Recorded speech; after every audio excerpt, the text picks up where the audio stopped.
বিসমিল্লাহির রহমানির রহিম। আসসালামু আলাইকুম। জনতা রান্নাঘর থেকে সবাইকে জানাচ্ছি শুভেচ্ছা। আশা করি সবাই ভালো আছেন। আজকে যে রেসিপিটি করব সেটা হচ্ছে ডাল তারকা। আর এটা মানে মূলত মানে ইন্ডিয়া ধাবা টাবাতে এগুলোতে রান্না করে। যাই হোক, সেজন্য আমি এখানে 2 টেবিল চামচ দিয়ে দিয়েছি রেগুলার সয়াবিন তেলটা, যেটা রান্না করি। আর এখানে আমি কিছুটা পেঁয়াজ দিয়ে দিব। এখানে ছোট দুটো পেঁয়াজ কুচি আছে। আমাদের বাংলাদেশি পেঁয়াজগুলো, যেগুলো দেশি পেঁয়াজ, সেগুলো ছোটোই হয়। পেঁয়াজটা ভাজা হয়ে গেছে, এর থেকে বেশি আর ভাজা লাগবে না। এখানে আদা রসুনের পেস্ট 1 টেবিল চামচ দিয়ে দিলাম, হলুদের গুঁড়ো 1 চামচ, ধনিয়ার গুঁড়োটা সেটা 1 চামচ দিলাম। একটু পানি দিয়ে দিব যাতে পুড়ে না যায়।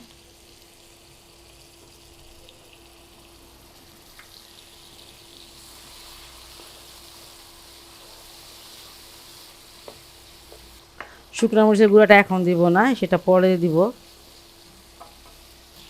জিরার গুঁড়া, ভাজা জিরার গুঁড়া আমি 1 চামচ নিয়েছি, সেখান থেকে আধা চামচ দিয়ে দিলাম।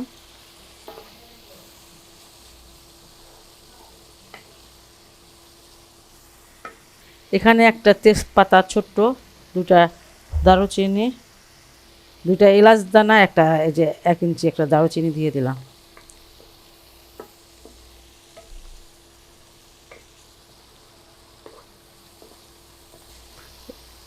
এই মশলাটাকে আমি ভালো করে কষিয়ে নিয়েছি। এখানে 200 গ্রাম মুসুরির ডাল আছে। এটা প্রায় অনেকক্ষণ আগে, ঘন্টাখানি আগে এটা আমি ধুয়ে রেখেছিলাম।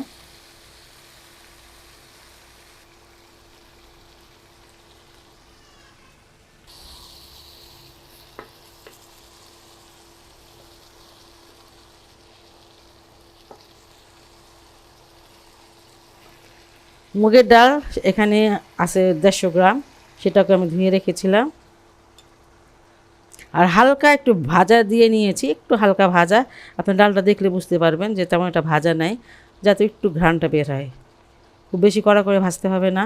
আর এখানে আপনার ইচ্ছা করলে কিন্তু আরও অনেক ডাল মানে দিতে পারেন, যেমন মটরের ডালটা দেওয়া যায়, মাসকালের ডালটা না। মাসকালের ডালটা দেওয়া যাবে না। যাই হোক, এখানে আমি একটু লবণ দিয়ে দিচ্ছি, স্বাদ মতন লবণটা দিয়ে দিব।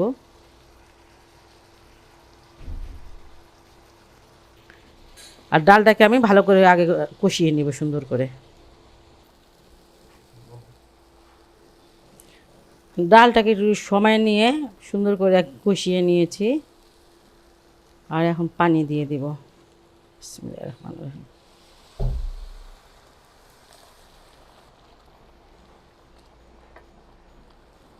গরম পানিটা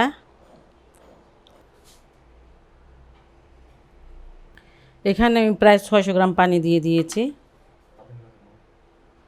আর এখানে একটুখানি মুখটা মানে কেটে নিয়েছি, এরকম 6টা মরিচ দিয়ে দিলাম।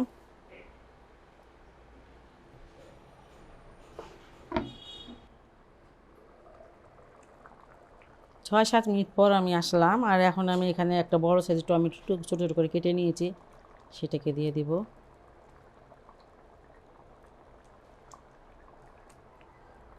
আর ওই যে আধা চামচ জিরা যে বাছিয়ে রেখেছিলাম সেটা দিয়ে দিচ্ছি।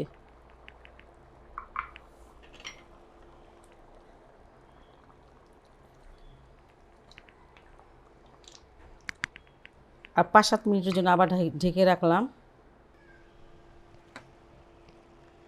8 মিনিট পর আমি আসলাম। আর এটা দেখেন এমন মানে হবে, একদম গলে ভর্তা ভর্তা হয়ে যাবে না। যাই হোক, এখন আমি এটাকে মানে তারকাটা দিয়ে দিব। এখানে আমি আবার 2 টেবিল চামচ তেল নিয়ে নিয়েছি। আর 4টা দিচ্ছি শুকনো মরিচ, এটা ফ্লেভারের জন্য।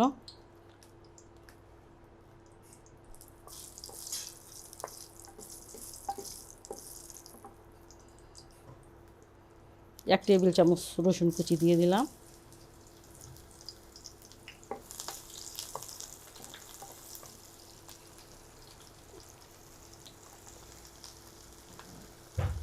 দুটো পেঁয়াজ দিয়ে দিলাম।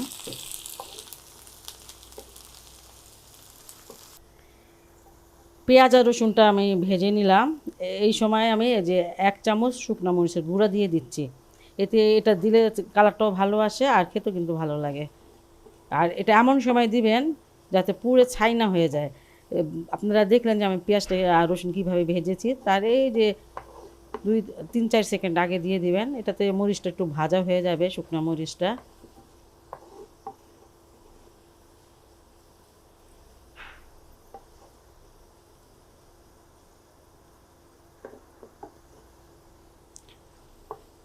বাস, এটা আমি এখন নামিয়ে নিচ্ছি।